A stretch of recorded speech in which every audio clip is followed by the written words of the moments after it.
bahwasanya secara sederhana hidup manusia dibagi berapa bagian? Dua. Satu bagian yang mampu dia kontrol, yang satu lagi bagian yang tidak mampu dia kontrol. Yang takdir yang mana, ibu-ibu sekalian, bapak-bapak sekalian? Yang mampu dikontrol atau tidak mampu dikontrol? Tidak mampu dikontrol, dikendalikan, itu namanya takdir. Maka kita nggak mikirin soalan takdir. Allah perintahkan di dalam Al-Quran, jangan mikirin soalan takdir. Takdir itu jangan dipikirin, takdir itu diimani. Bisa difahami ya? Jangan dipikirin. Makanya Rasulullah Shallallahu Alaihi Wasallam pernah bersabda kepada kita, kalau sudah muncul dua pembicaraan, hentikan. Satu, pembicaraan tentang takdir, hentikan, nggak manfaat. Karena takdir itu bukan dibicarakan, bukan dipikirkan, tapi diimani. Mau gimana lagi? Orang kita nggak pernah milih, orang kita nggak pernah bisa kendalikan, maka tidak akan dihisap juga. Ngapain diomongin? Ya kan ya, itu kata Rasul yang pertama. Yang kedua, kalau sudah sampai pembicaraan itu tentang para sahabat, alias pembicaranya sudah negatif tentang para sahabat, tinggalin. Jangan. Kenapa? Sahabat-sahabat Rasul itu hidupnya sama Rasul. Bisa difahami ya? Sahabat Rasul itu hidupnya sama Rasul. Siapa kita bisa ngejudge atau menghukumi mereka? Sahabat ini kayaknya begini, sahabat ini kayaknya begini, sahabat ini kayaknya begini. Aku lebih senang sahabat yang ini. Sedangkan sahabat kayak ini dia punya cacat dan segala macam. Hentikan, ini obrolan gak bermanfaat. Maka obrolan-obrolan yang gak bermanfaat, salah satunya adalah obrolan tentang takdir. Karena kalau diobrolin, nanti bikin stres. Kita sudah tes kan kemarin kan ya. Ada seseorang meninggal. Meninggal itu ajal. Ajal itu takdir atau pilihan. Takdir. Maka ajalnya gak usah dibahas. Jangan sampai nanti ibu tiba-tiba ditinggalin suaminya. Atau ibu tiba-tiba ditinggalin sama bapak ibunya. Sama orang tua. Lantas kita mikirin. Coba, andai. Ini pembicaraan dosa malah. Makanya di dalam hadis itu Rasul sampaikan. Kalau sudah datang takdir Allah, beriman. Jangan bicara tentang andai. Jangan bicara tentang kalau. Kan gitu kan ya. Misalnya contoh. Ketika ada seseorang meninggal, kita bilang, andai dia sampai ke rumah sakit lebih awal. Andai dokternya datang lebih cepat. Kalau saja saya punya duit. Kan gitu kan ya. Lah kalau mikirin semua ini jadinya stres. Karena kita nanti jadi tidak beriman pada takdir Allah. Lebih parah lagi, ada orang ngelihat mukanya nggak suka. Andai saya lahirnya dari Brad Pitt gitu kan ya. Andai saya lahirnya Shah Rukh Khan anaknya. Mungkin wajah saya nggak sejelek ini, mungkin kata dia. Atau andai saya lahir jadi orang Sunda kan putih. Atau andai saya lahir jadi kayak orang Korea misalnya. Dan seterusnya, dan seterusnya, dan seterusnya. Itu udah perkara takdir. Perkara takdir nggak usah diobrolkan. Nah, hanya saja kita juga bahas kemarin kadang-kadang orang-orang muslim itu dalam perkara-perkara takdir dia suka obrolin, dalam perkara-perkara pilihan malah dia tidak pernah obrolkan, tapi nyalahin takdir. Ini kebalik, kan kita sudah bilang kalau kita mau berusaha sungguh-sungguh, kalau kita mau serius dalam usaha kita, maka dia harus usaha di wilayah takdir atau pilihan. Pilihan. Maka Rasulullah walaupun dia nabi, walaupun dia sudah pasti ditolong oleh Allah, walaupun dia pasti tidak akan wafat sebelum tugasnya selesai, tapi pas perang Badar Nabi pakai zirah 2 lapis. Nabi diskusi tentang strategi perang lama sama sahabat. Nabi menyiapkan barisan para sahabat, ngasih strategi, ngasih taktik. Kenapa? Karena itu di wilayah takdir atau pilihan. Pilihan. Tapi Nabi dalam perkara-perkara takdir, Nabi mencontohkan kita beriman dalam perkara takdir. Contoh misalnya, ada yang tahu Nabi punya anak laki-laki wafat. Kapan wafatnya? Wafat kemudian gerhana. Ketika wafat kemudian terjadi gerhana, apakah kemudian Rasul menghubungkan antara wafatnya anaknya dan gerhana? Sebagaimana yang dilakukan oleh orang-orang lain? Tidak. Rasul katakan ini sudah ketentuan Allah. Kalau Allah mau ngambil, Allah ambil. Manusia tidak bisa menentukan kapan Allah mau ambil. Nabi panggil Ibnu Abbas. Ibnu Abbas sini. Ibnu Abbas waktu itu usianya sekitar 8 tahun. Lalu ketika dipanggil Nabi, Ibnu Abbas bilang, iya Nabi. Lalu Nabi mengatakan pada Ibnu Abbas, sini saya ajarin kamu tentang perkara takdir. Nabi nggak ngomong gitu sih, tapi temanya dalam perkara takdir. Apa kata Nabi? Ibnu Abbas, kalau kamu mau minta, jangan minta sama manusia. Mintanya hanya pada Allah. Karena yang menentukan semuanya adalah Allah, bukan manusia. Kalau seluruh manusia berusaha mencelakakan kamu, tapi Allah belum takdir kamu celaka, kamu nggak bakal celaka. Nah, ini perkara takdir nih. Tapi kalau Allah pengen kamu dapat kebaikan dan kenikmatan, walaupun seluruh manusia berusaha menghalangi itu semua, kamu tetap akan dapat. Karena yang ngasih adalah Allah. Itu penjelasan daripada Rasulullah tentang perkara takdir, tentang kemahakuasaan Allah. Apakah Ibnu Abbas setelah dengar itu lantas dia nggak belajar? Tetap belajar. Apakah dia nggak cari nafkah? Tetap cari nafkah. Maka beda antara pilihan sama perkara takdir. Kalau kita lagi memang dalam perkara-perkara pilihan, maka kita harus maksimal. Tapi kalau dalam perkara takdir, jangan mikir. Karena mikir itu di perkara pilihan. Jangan kebolak-balik. Takdir dipikirin, perkara pilihan tidak dipikirin. Urusan takdir ribut, dalam perkara-perkara pilihan malah nggak ribut. Contoh, hidung pesek itu takdir atau pilihan? Takdir atau pilihan? Berarti dipikirin atau diimani? Tapi ada orang yang kebalik. Hidung pesek itu adalah takdir. Harusnya diimani. Alhamdulillah ya Allah, ini ciptaan yang terbaik. Kan gitu kan ya? Malah dipikirin, gimana caranya agak mancung dikit. Gitu kan ya? Gimana caranya biar mirip kayak orang-orang Arab gitu ya. Yang hidungnya lebih panjang daripada mulutnya gitu kan ya. Lah kalau kita kan kadang-kadang mulut kita lebih panjang daripada hidung kita. Nah gimana caranya agar hidungnya ini lebih panjang, lebih bagus. Kayaknya ada tulangnya di sini bagus. Pergi dia ke operasi plastik. Harusnya diimani. Malah mikir lalu pergi operasi plastik. Dosa atau pahala? Dosa. Harusnya nggak usah dipikirin malah pahala. Nggak dipikirin diimani malah pahala. Karena nerima ketentuan Allah. Lah pergi operasi plastik malah dosa. Karena perkara ini harusnya diimani bukan dipikirin. Contoh lagi, punya suami baik. Punya anak baik. Jadi orang baik. Jadi orang taat. Itu perkara pilihan atau takdir? Pilihan, berarti dipikirin atau diterima? Dipikirin, diusahakan gimana caranya. Jangan mikir kayaknya memang sudah takdir Ustadz, saya punya suami kayak Fir'aun. Paham ya? Sudah takdir Ustadz, saya itu kayak Asia. Sudah takdir Ustadz, suami saya itu nggak taat. Enggak, itu bukan takdir, itu bisa milih. Bisa dipahami ya? Punya anak baik, punya anak nggak baik, itu bisa milih. Bisa dipahami ya? Tapi kadang-kadang ada memang yang takdir dan harus diterima. Contoh, punya anak yang memang secara fisik berkebutuhan khusus. Itu ada tuh orang-orang kayak gitu. Ada seorang ada seorang ibu bawa anaknya berkebutuhan khusus. Saya sampaikan itu sudah tiket surga bagi ibu. Kalau ibu menerima, karena ibu nggak pernah minta. Tapi siapa yang ngasih? Allah. Berarti ini adalah takdir. Maka anak ini datang kepada kita berkeperluan khusus, itu bukan urusan dia, tapi urusan kita. Maka ketika kita ngelihat anak kita, kalau memang sudah secara fisik berkeperluan khusus, itu takdir atau pilihan? Takdir. Diterima atau dipikirin? Kalau dipikirin apa yang terjadi? Allah nggak adil. Betul kan ya? Kita udah cerita Allah nggak adil.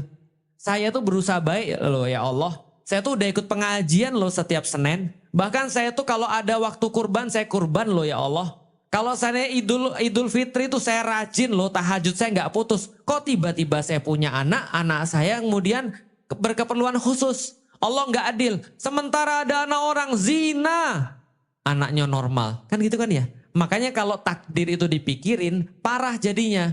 Nanti kita pasti nggak akan menerima. Makanya di dalam Islam itu Allah ngasih orang muslim tuh ada 2 wilayah. Kalau wilayah-wilayah yang kamu bisa pikirin, kamu pikirin sebaik-baiknya. Tapi kalau sudah tidak bisa dikendalikan, kamu tidak punya efek terhadap itu, kamu terima saja. Karena dengan kamu terima, itu sudah pahala bagi kamu. Bisa dipahami Bapak Ibu sekalian? Kadang-kadang itu nggak cuma satu peristiwa terpisah, tapi satu peristiwa nyambung. Contoh. Bapak Ibu pernah main panah? Pernah main panah? Belum. Tapi udah pernah ngeliat orang panah? Orang Muslim kalau main panah itu pelajaran takdir yang sangat bagus. Kenapa? Orang Muslim kalau main panah itu kita ngajarin begini. Namanya memanah, dari narik anak panah sampai ke ujung, sampai lepas. Itu usaha kita. Itu adalah usaha kita. Begitu anak panahnya sudah kita lepas, maka kemanapun anak panah itu mendarat, itu takdir. Jelas sampai di sini? Jelas ya? Berarti yang kita pikirin apa? Milih busurnya, milih anak panahnya, teknik nariknya, teknik lepasnya, teknik manahnya. Itu yang kita pelajari sampai benar-benar. Imam Syafi'i tahu ya, ahli fikih, itu ahli panah juga. Beliau itu kalau nembak anak panah, 10 anak panah yang lolos cuma 1. Itu pun dia sengaja. Supaya orang-orang lain enggak, wah terpesona, wah ternyata tepat semua. Enggak. Beliau itu sengaja 1 dilepaskan. Beliau latihannya setiap subuh, 1 hari kira-kira ada yang mengatakan 150 anak panah ditembakkan. Berarti ketika dia narik, dia latihan. Di situ titik latihan, di situ titik usaha. Begitu sudah lepas, itu tak. Maka kalau kena tepat, itu karena kita. Karena Allah. Maka kalau orang Muslim manah kena tepat, alhamdulillah. Alhamdulillah, itu semua dari Allah, bukan saya. Saya mah cuma narik dan lepas aja. Kenanya itu adalah alhamdulillah, itu karena Allah. Kalau nggak kena, alhamdulillah juga. Bukan urusan saya juga. Karena urusan saya cuma sampai lepas aja. Kalau nggak dapat, nggak kena, alhamdulillah. Nggak ada yang jelek bagi orang Muslim. Kena itu adalah Allah, dia nggak jumawa. Dia nggak merasa sombong, dia nggak merasa arogan. Nggak kena, dia juga nggak kecewa. Karena pahalanya sudah sampai lepas doang. Paham sampai di sini Bapak Ibu sekalian? Artinya apa? Itu pemahaman takdir. Kalau orang barat beda. Orang barat narik anak panah sampai lepas, sampai nyampe, itu usaha dia. Ini bedanya orang yang nggak paham takdir nih. Saya itu narik, kalau saya nggak tepat pasti salah saya. Saya harus caranya gimana biar tepat. Pokoknya biar tepat gimana. Maka begitu nggak tepat, sudah usaha keras, dia nyalain diri dia sendiri. Dia stres. Penyakit zaman sekarang ibu-ibu sekalian lebih banyak penyakit fisik atau non fisik? Penyakit badan atau penyakit pikiran? Itu. Kenapa? Karena orang barat terlalu bergantung pada dirinya sendiri.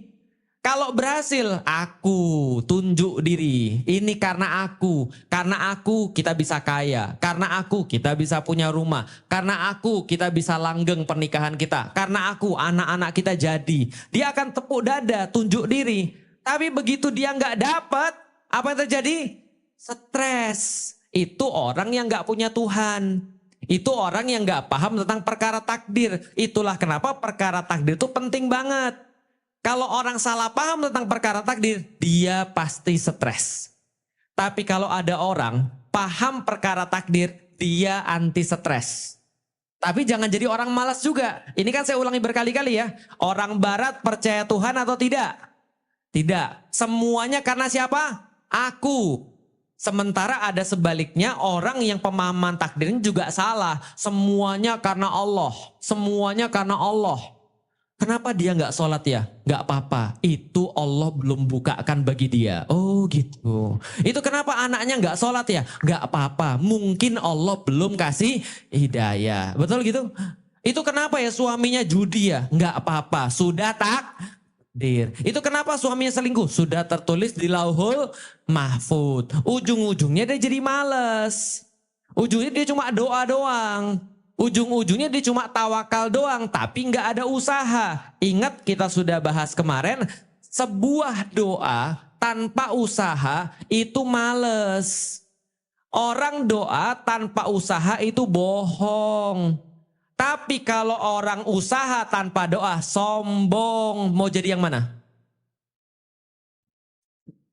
Maka semakin tinggi doa, Harusnya semakin tinggi usaha. Itu baru benar. Baru pemahaman tentang takdirnya bagus. Bisa dipahami ya? Ada orang, ibu saya mau jadi juara 1 se-Bogor Raya. Oh bagus. Nak kenapa nggak belajar? Ya kalau memang Allah sudah takdirin saya juara se-Bogor Raya ya saya juara juga. Ibu nggak ngerti kata Ustadz Felixio kemarin. Ibnu Abbas dipanggil. Itu kan ya. Ibnu Abbas kalau nanti kamu kalau kamu minta jangan pada manusia. Pada Allah. Kalau kamu nanti mau dikasih oleh Allah, Allah kasih walaupun manusia nggak kasih. Kalau andaikan Allah belum mau kasih, Allah nggak kasih walaupun manusia mau ngasih. Artinya juara se-Bogor Raya itu takdir sudah. Paham? Ini betul atau salah? Salah. Maka pemahaman kita itu antara usaha sama tawakal itu harus setara. Itu baru orang paham tentang takdir. Bahwasanya usaha keras itu adalah apa yang Allah perintahkan buat manusia. Dan penerimaan terhadap keputusan Allah itu adalah namanya Paham sampai di sini? Nanti ada banyak kasus dalam kehidupan. Hati-hati, kita tuh senantiasa akan dites kasus-kasus. Contoh misalnya, anak kita tiba-tiba dia bandel.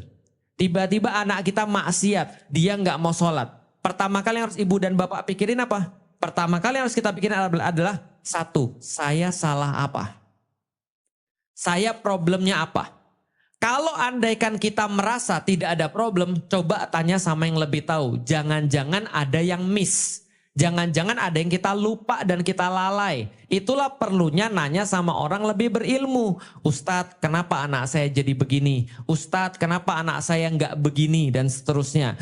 Tapi kalau kita sudah melaksanakan semua yang memang menjadi kewajiban kita terhadap anak kita sebagai seorang orang tua dan anak kita masih bandel juga, itu baru namanya sabar. Kan gitu kan ya. Contoh nyata, bapak saya sudah muslim atau belum? Belum. Saya sudah usaha atau belum?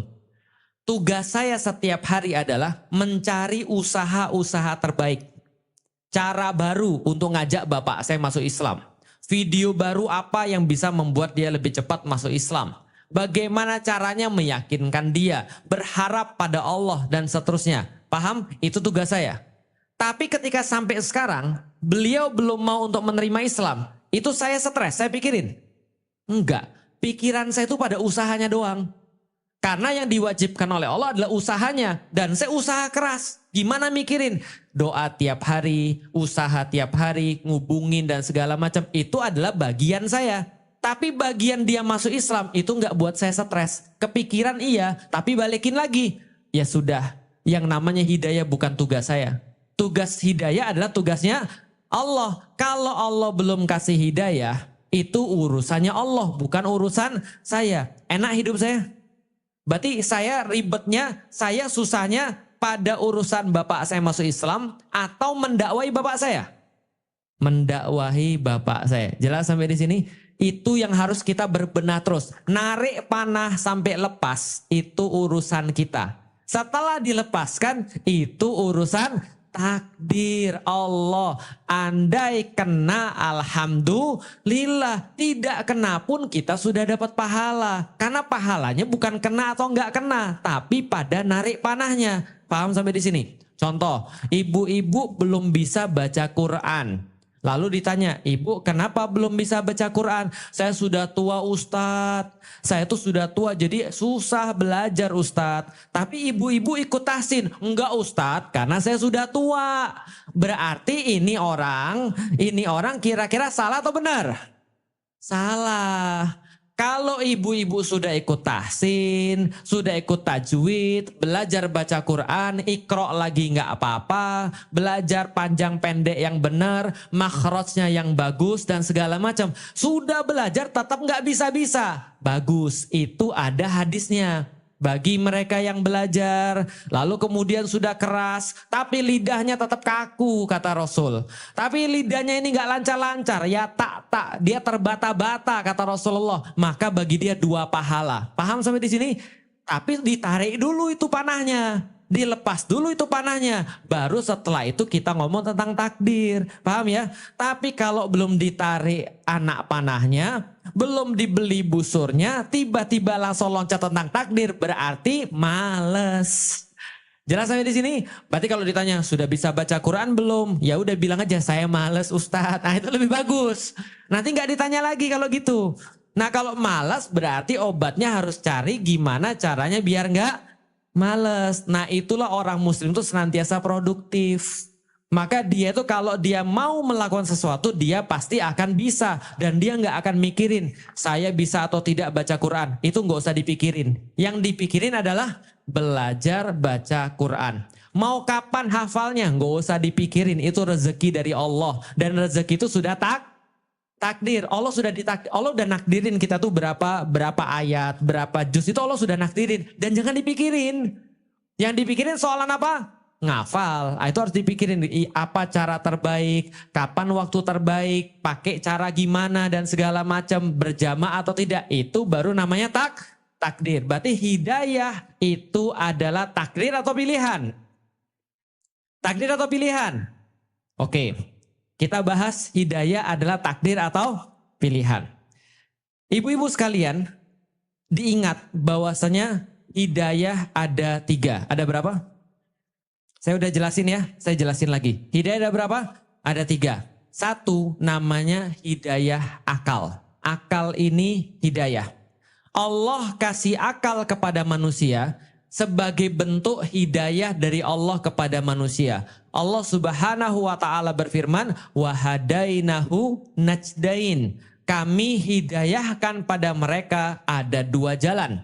Ada jalan fajir, ada jalan takwa. Artinya Allah kasih tahu kepada kita, wahai manusia, Anda muslim, Anda bukan muslim, Anda siapapun, kami kasih satu hidayah namanya hidayah akal. Dengan akal itu kalian bisa mikir mau untuk ngambil yang baik atau mau ngambil yang jahat. Berarti akal itu adalah hidayah. Itu yang pertama. Yang kedua, hidayah irsyad wal bayan. Atau hidayah berupa apa yang Allah turunkan kepada manusia.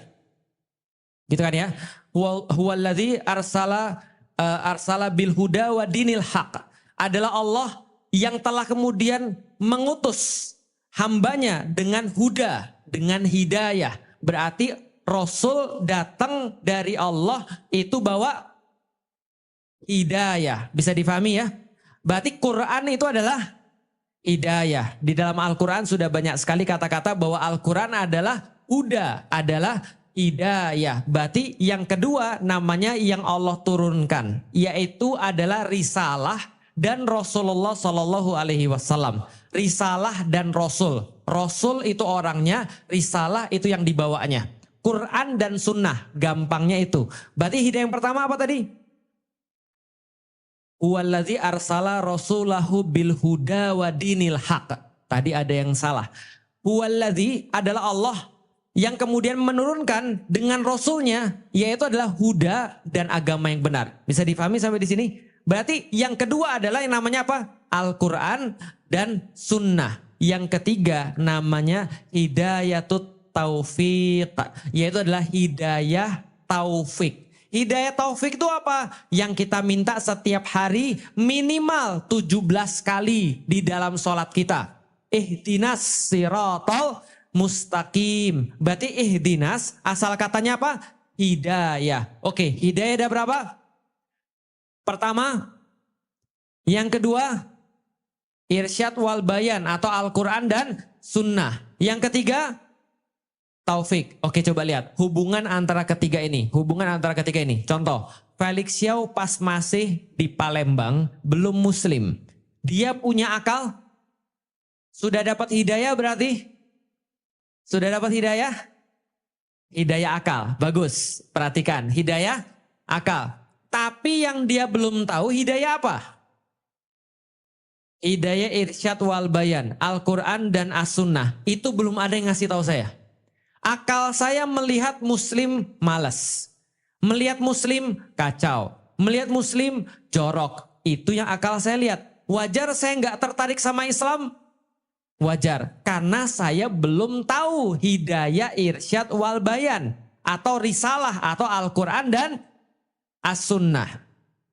Begitu masuk IPB, Lalu kemudian ada teman saya ketika masuk Bogor ngomong, Lik, yang kamu tahu tentang Islam itu bukan Islam. Itu Muslim, Lik. Yang Islam kayak apa? Yuk kenalan langsung dari bukunya. Yuk kenalan langsung dari yang diturunkan. Kenalan langsung sama yang bawa. Rasulullah Shallallahu Alaihi Wasallam. Saat itu akal saya baru ditemukan dengan yang namanya Al-Quran dan As-Sunnah. Hidayah keberapa tadi? Kedua. Maka akal saya lihat, oh iya ya, oh benar ya.